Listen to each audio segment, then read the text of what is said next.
তার মানে কম্পাস ডিকের সন্তান, ডিকেই কম্পাসের আসল বাবা। আড়ালে দাঁড়িয়ে কম্পাস আর ডিকের বলা সব কথাগুলো শুনে চমকে গেল বিহান, জেনে গেল সব সত্যি।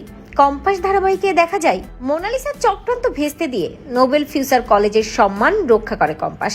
মোনালিসা ওই মডেলটা চেঞ্জ করে দিলেও ভোরবেলা গিয়ে নিজের আসল মডেলটাই রেখে আসে, আর তারপর কম্পাস বাজিমাত করে। সবার সেরা এআই প্রজেক্ট বানিয়ে কম্পাস সবাইকে তাক লাগিয়ে দেয় এবং কম্পাসকে উইনার ঘোষণা করতে বাধ্য হয় ডিকে, কারণ ওই এআই কনফারেন্সের চিফ গেস্ট ডিকেই থাকে। কিন্তু কম্পাস ডিকে কে বলে তার সাথে জরুরি কিছু কথা আছে, তাই কম্পাস এবং ডিকে কথা বলার জন্য সবার আড়ালে একটা জায়গায় গিয়ে দাঁড়িয়ে থাকে। অন্যদিকে বিহান তন্ন তন্ন করে সব জায়গায় কম্পাসকে খুঁজতে থাকে। ঋতুজাকে গিয়ে বলে, মা কম্পাসকে কেন দেখতে পাচ্ছি না, কম্পাস কোথায়? ঋতুজা বিহানকে বলে, আমিও তো কম্পাসকে খুঁজছি, কম্পাসকে দরকার আছে। অপরদিকে দেখা যায় ডিকে কম্পাসকে বলে, এবার বলো কেন ডেকেছো? আমার শর্তে তুমি রাজি হয়েছো তাই তো? কম্পাস ডিকে কে বলে, আপনার সাথে রাজি হওয়ার জন্য আমি আপনাকে এখানে ডাকিনি, বরং ডেকেছি আপনাকে বুঝিয়ে দিতে যে সামনের দিনগুলো আপনার জন্য ভালো আসছে না। যে লড়াই আপনি নেমেছেন সেখানে আপনাকে হারতে হবে, তাই যদি হারতে না চান তাহলে এই লড়াই এখানেই থামান, নয়তো আমি গোটা দেশের সামনে বিশ্বের সামনে প্রমাণ করে ছাড়বো ডিকে একটা শয়তান, মুখোশ পরে মানুষকে দিনের পর দিন ধোকা দিয়ে যাচ্ছে। ডিকে মিটিমিটি হাসে কম্পাসের কথা শুনে। অন্যদিকে ঠিক তখনই সেখানে বিহান এসে দাঁড়ায় এবং দূরে দাঁড়িয়ে বিহান দেখতে পায় যে ডিকে এবং কম্পাস কথা বলছে।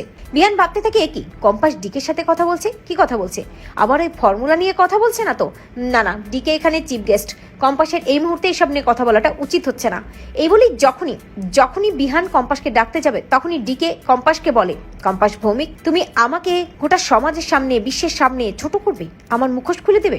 আমার তো মনে হয় উল্টোটা, গোটা দেশের সামনে আমি তোমার আসল পরিচয় নিয়ে আসবো, সবাইকে জানাবো যে কম্পাস ভৌমিক অভিজিৎ ভৌমিকের মেয়ে নয়, ডিকের মেয়ে, কম্পাসের আসল বাবা ডিকে।